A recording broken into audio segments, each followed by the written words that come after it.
The amazing Yamaguchi Venom. Definitely a mixed bag but in terms of aesthetics. But before we get into that, if you're the type of person that likes to keep your figure in box, I'm not gonna lie, the box art for this figure is awesome. It displays the figure well. In fact, I would say it sells it very well. So, out of the box, Amazing Yamaguchi Venom, I have to say aesthetically, is definitely a mixed bag. There's certain things that I like about it, certain things I don't like about it. First thing first, my man.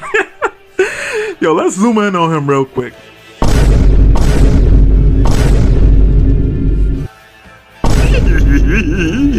My man, mad ugly, son. I'm sorry, I know Venom is not supposed to be some debonair type of character, but I don't know, this particular Venom is ugly.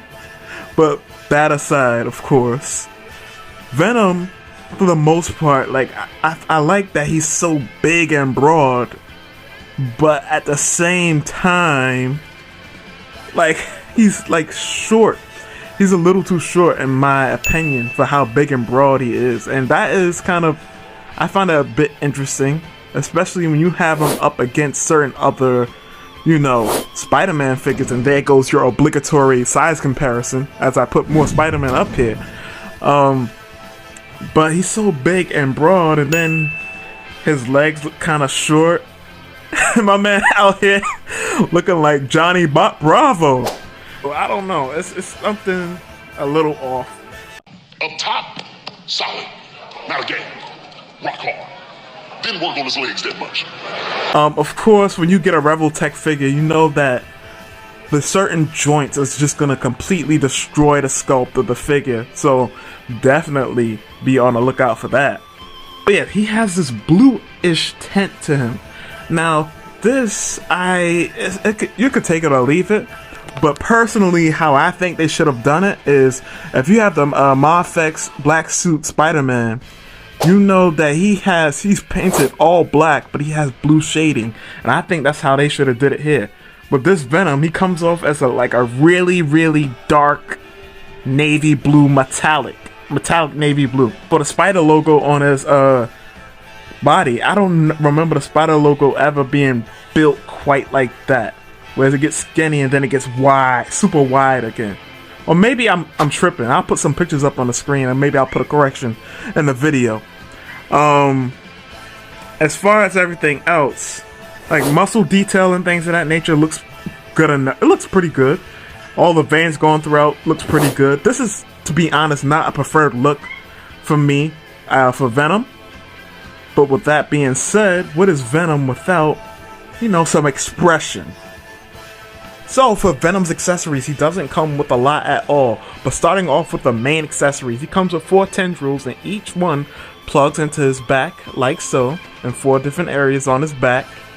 And where it plugs in at the base, it has a ball with a hinge, and towards the end of towards the middle of each tendril, they have another ball with a hinge, so it's articulated at 2 points.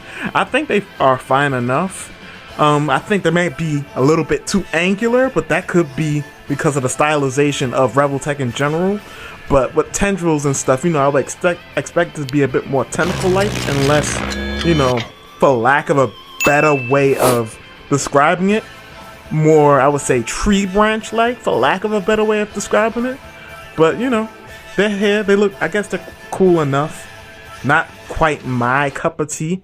I never really cared for Venom with all the tendrils and things, but that's just a personal preference. Either way, another accessory he comes with is technically his tongue, because it comes separate in the packaging, but you really can't count that. That's like saying, the fiasco with Marvel Legends Iron Spider, where he came with the legs separately in the packaging.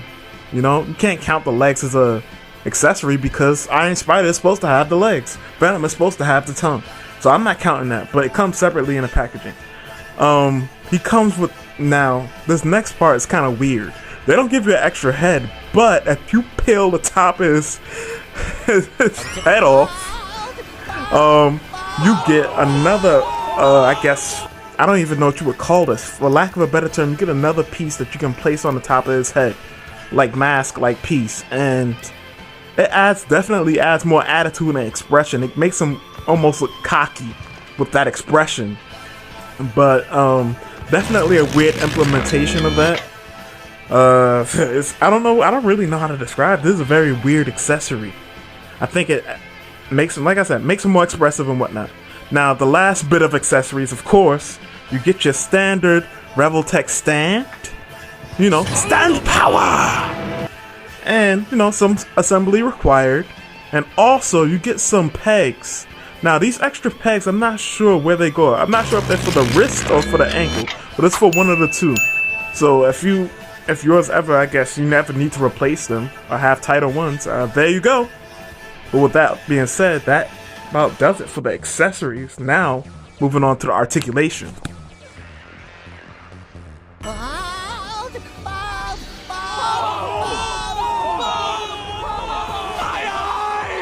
Good.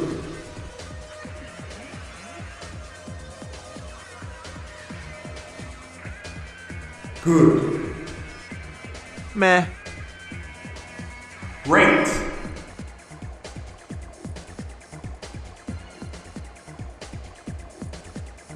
Good.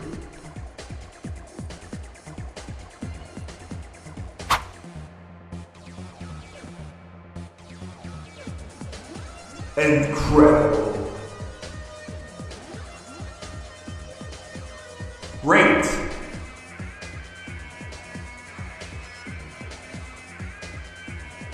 Good. Great. Good.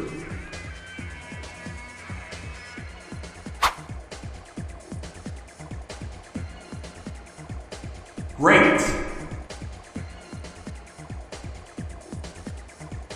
Overall, you're probably wondering, should you get this figure? Honestly, it's really up to you. This figure is highly stylized. If you buy Revoltech figures, you know what you're getting into. You're supposed to get a super dynamic range of movement. However, with this, I would say some of the movement is dynamic, but some of it is, you know, whatever. I think it sacrifices way too much to the sculpt, in my opinion, for range of movement that isn't as dynamic as some other Revoltech figures. I think you could get, now if you really have your heart set on getting this, and you've seen this review and you're still like, nah, I'm gonna get it, then go for it.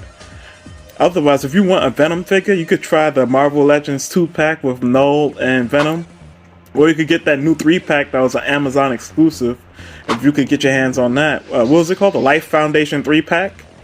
I could get that. Overall, aesthetic-wise, I forgot to do the ratings. Aesthetic-wise, for me, I'm gonna try to put my bias aside. 8 out of 10. Articulation, 8.5 out of 10. Could be better, but definitely some good movement, and it's also some kind of mediocre movement in there as well with the hips. And as far as accessories, it doesn't come with a whole lot of accessories. I would say, yeesh, 6 out of 10 for accessories.